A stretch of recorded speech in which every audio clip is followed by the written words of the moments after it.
नमस्कार, बहुत स्वागत आपका। मैं हूं आपके साथ Manoraj Saxena. NATO chief Mark Rutte ने भारत को रूस के साथ संबंधों को लेकर खुली चेतावनी दे दी है और कहा है कि अगर वो रूस के साथ व्यापार जारी रखता है तो गंभीर आर्थिक दंड यानी कि सेकेंडरी सैक्शन का सामना करना पड़ सकता है। भारत के साथ ही उन्होंने चीन और ब्राजील का भी नाम लिया है। खास बात यह है कि सभी ब्रिक्स समूह के देश हैं।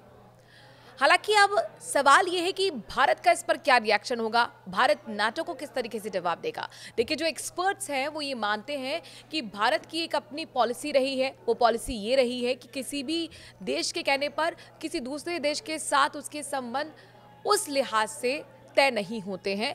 भारत अपने व्यापारिक हितों को ध्यान में रखकर, अपने राष्ट्रीय हितों को ध्यान में रखकर संबंध बनाता है और ये क्लियर कट है। यही भारत की पॉलिसी पहले भी रही है। बात अगर रूस की करते हैं तो रूस जो है वो भारत का पुराना दोस्त रहा है, पुराना याराना रहा है। बेहतर संबंध हमेशा हर साल होते आए हैं। तो भारत पहले भी कह चुका है कि वो अपने व्यापारिक संबंधों को राष्ट्रीय हितों को ध्यान में रखते हुए महत्व देता है। बुधवार को अमेरिकी सीनेटरों से मुलाकात के बाद पत्रकारों के साथ बातचीत में रूट ने भारत, चीन और ब्राजील के नेताओं से रूसी राष्ट्रपति व्लादिमीर पुतिन पर शांति वार्ता को गंभीरता से लेने के लिए दबाव डालने का आग्रह किया था। भारत के खिलाफ 100% सेकेंडरी टैरिफ की चेतावनी दी गई है।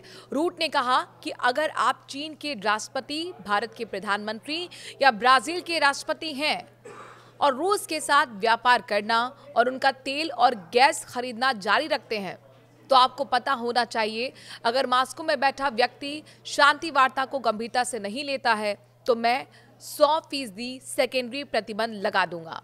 उन्होंने आगे कहा कि इन तीनों देशों के लिए मेरा विशेष प्रोत्साहन ये है कि अगर आप बीजिंग या दिल्ली में रहते हैं या आप ब्राजील के राष्ट्रपति हैं तो आप इस पर गौर करें, क्योंकि ये आपको बहुत प्रभावित आगे कर सकता है।